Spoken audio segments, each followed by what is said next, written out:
আসসালামু আলাইকুম। এটা হচ্ছে আমাদের ছাদ বাগান বলতে পারেন। এটা হচ্ছে পেয়ারা গাছ। আমাদের ছাদে আছে মরিচ গাছ, সাথে ড্রাগন ড্রাগন তারপর পুঁই শাক গাছ আছে, অ্যালোভেরা, কাঁচা মরিচ, বেগুন, জাম্বুরা, অসংখ্য গাছ আছে ছাদে। পুঁই শাক গাছ, নতুন একটা ছবেদার চারা লাগাইছি। কাঁচামরিচ হয়েছে গাছে। কাঁচামরিচের যে দাম, এত দামে খাওয়া আমাদের পক্ষে কষ্টকর। আমরা হচ্ছি সাধারণ মানুষ।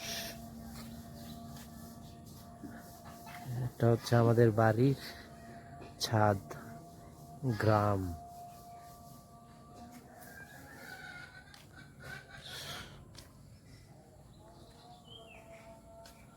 এটা হচ্ছে তেজপাতা গাছ। এটাকে কি নাম বলে জানি না।